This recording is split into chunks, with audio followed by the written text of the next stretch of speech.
Good afternoon guys.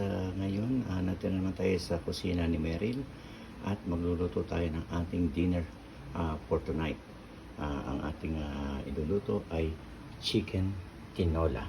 Ayun, meron tayong 3 pieces ng chicken na iluluto natin. Breast chicken yon.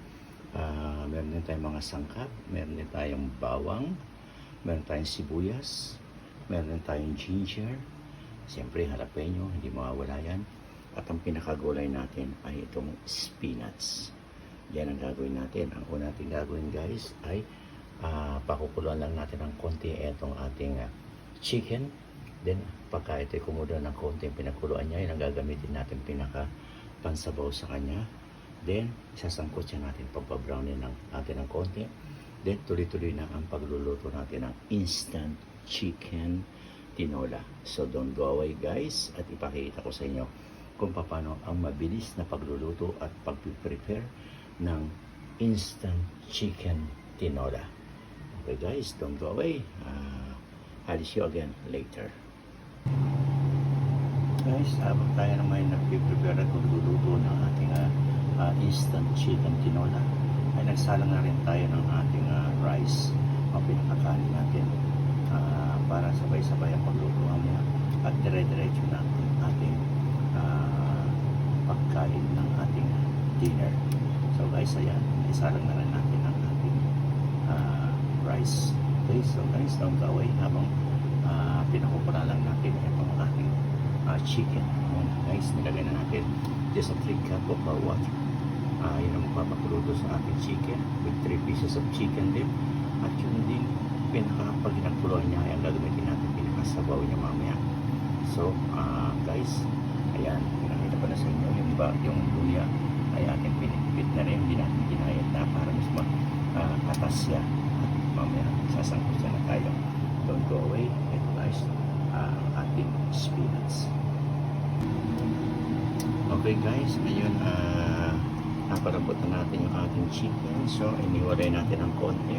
Nilagay naman natin sa isang kasarolas na dali pinakasabaw niya. Habang tayo naglagay ng mantika dito sa ating kawali upang magsangkot siya na tayo. Nilagay natin ng konti mantika. Then afterwards, ay ayun, sasangkot siya na natin ang ating chicken tinola. Okay guys, okay alis. Dahil sandali lang ito. This is instant at napakadali ang pag-prepare. Basta na-prepare nyo lahat ng mga sangkap, all you have to do is just sunod-sunod na ang pagluluto at napakadali. It won't take you long at meron na kayong instant chicken tinola. Ayun, kayo sa napag-prepare lang natin ng konti ang ating pinagpapalaw natin ng ating chicken bago natin makakapag-prepare sa ating mga sangkap. Sandali lang guys, walang gaway at nagsilang set na may nagsilang. Okay, please bear with me. Okay, ayun guys, nilagyan natin ang bawang. Pagkatapos ng bawang, isulit natin ang sibuyas at yung luya.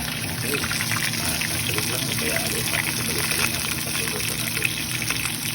Instant chicken tinola. Guys, nakakain na rin ang ating sibuyas at luya. Ayan, nilahalo natin sa chicken para tumatis ka rin.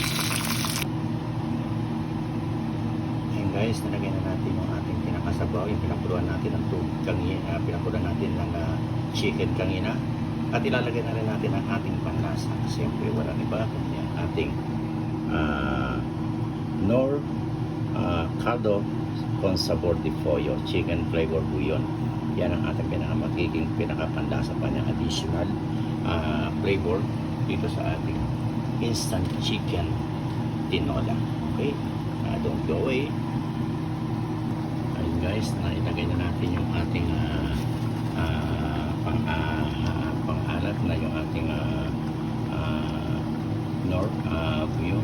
Ilagay na rin natin itong ating tinatawag na jalapeno para lumasa siya. Ayan.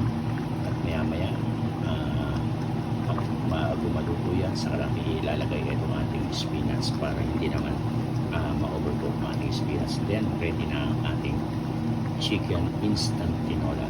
We're just going to wait guys for additional 5 minutes lang habang kinupok natin ang full tender ang ating chicken.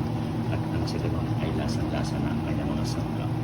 Subscribe guys. Malapit ang maluto ang ating instant chicken tinola. Don't go away and please join me sa aking pagkainan.